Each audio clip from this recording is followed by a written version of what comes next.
Have you ever been knitting a top-down sweater and when you have reached the end, you've discovered holes on each side of the underarm? Well, you are not alone with this. This is a really common problem, and I've got a couple of very easy, quick fixes that will make a huge difference to your underarm.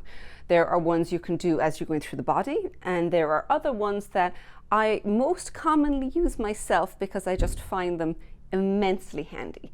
So the reason they're going to happen is when you are knitting from the top down, you take your sleeves off and you put them on waste yarn, and then you cast on sleeves around the underarm. So this is where the first problem happens, because generally speaking, the most common way people will do a cast on is something like a backwards loop. And the reason that's the most common one is you can do it as you're working. So if you're working along and you've got a gap, you can just do that backwards loop cast on to join the two sides together and then keep knitting on the side. But it's a really open cast on. It kind of gives you it's just not very tidy. It's going to be very, very gappy. So first thing that I would suggest that is going to help is to use a cable cast on. Now you may go as like, I don't know how I could possibly use a cable cast on because it goes in the other direction.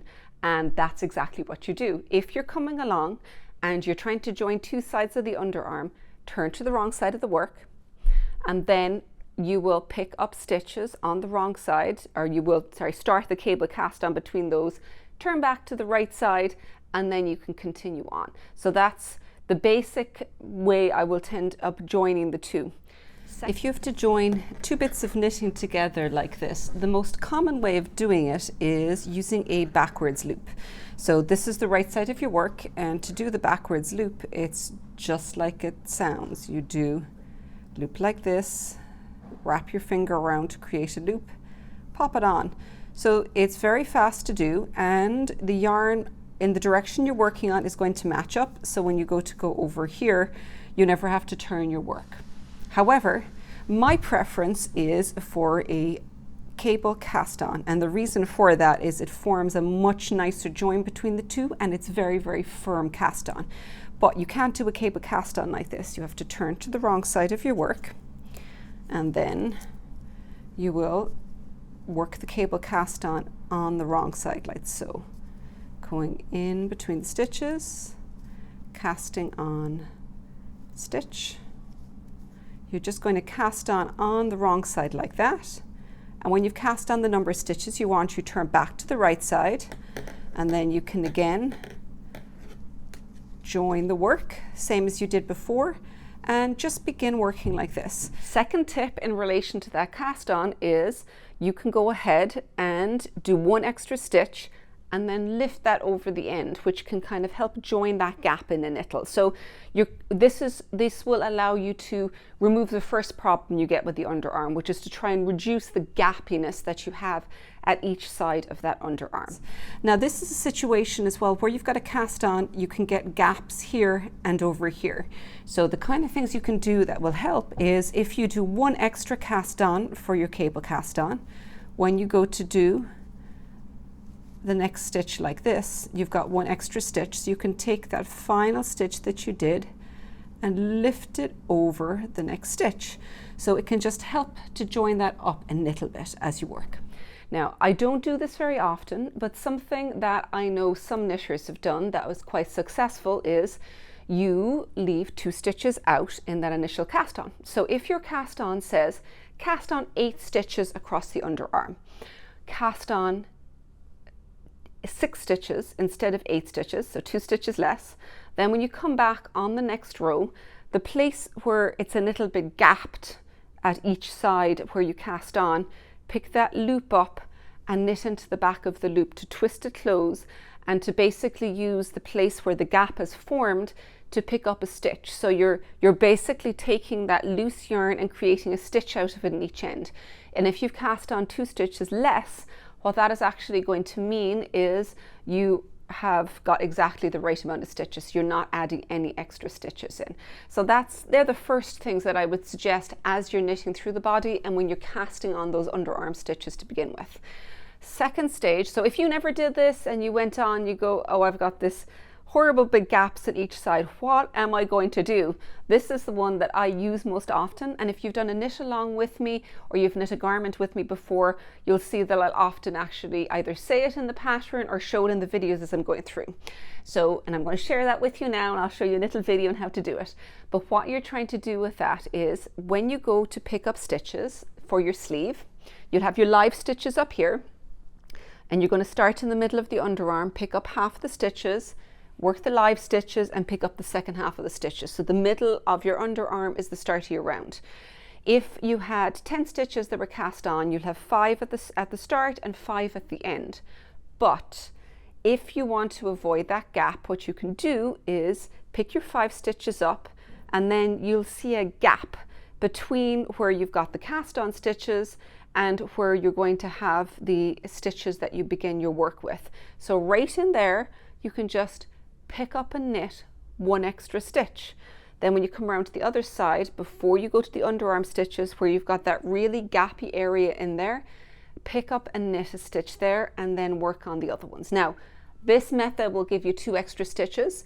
So on the very next round, what you're going to do is you're going to go do a decrease for that extra stitch you picked up and the first one of your existing stitches around on the arm, and it'll get rid of the extra stitch and it pulls it in really snugly. So not only have you picked up that stitch in the gap, by knitting it together with the next one, you're actually pulling it really snugly in, and you'll have absolutely no hole in the area there. So I find that method pretty foolproof as I'm working through.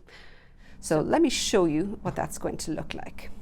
So to pick up stitches, you'll usually start somewhere in the middle, but just for the sake of demonstration, I'll come over here. So it'll be 1 stitch for 1 stitch across the underarm cast on. You see you've got the head of a stitch here, going to knit into that, pick up and knit that stitch.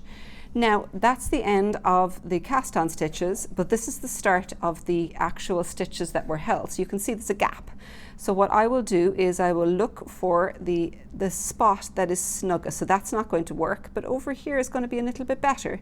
So I'm going to pick up and knit 1 extra stitch in that gap, and then I'll knit this stitch. So what I'll do then is I'll knit all the way around, and when I come back over here, this extra stitch I picked up, I will knit together with that stitch, and it will completely close off that gap. So I find this the most foolproof way of closing that gap at the underarm. So now imagine that you've maybe done those and you've still got a little bit of a gap. The last thing we're going to look at is how you can finish it. What can you do at the very end to try and reduce it? And so I have 2 tips for you here. First one is when you've got that loose stitch, you can just literally snug up the yarn with the needle, pulling that yarn, the extra yarn across, so that if you've got 1 extra stitch that's loose, you can spread it across a few and it'll be much less noticeable. So if you've got a stitch that's a little bit loose, you can kind of pull the extra yarn here, spreading that yarn across over a few stitches, kind of leaving out a bit of the slack as you go. So what that does, instead of having 1 stitch that is very loose, you'll have maybe 4, 5, 6 stitches that are just a small bit loose. It's kind of like spreading the load of that loose stitch. And the other one is you have a nice long yarn tail, use it to weave it in. Create stitches, just weave in around where the actual armhole opening is, and kind of duplicate stitch over the actual loose stitches, pulling them in more snugly and then fastening it in behind. You won't see it from the front, and it's a very foolproof way of doing it. So when your work is finished, obviously this is not finished, but when it's finished, you will have a nice long yarn tail here.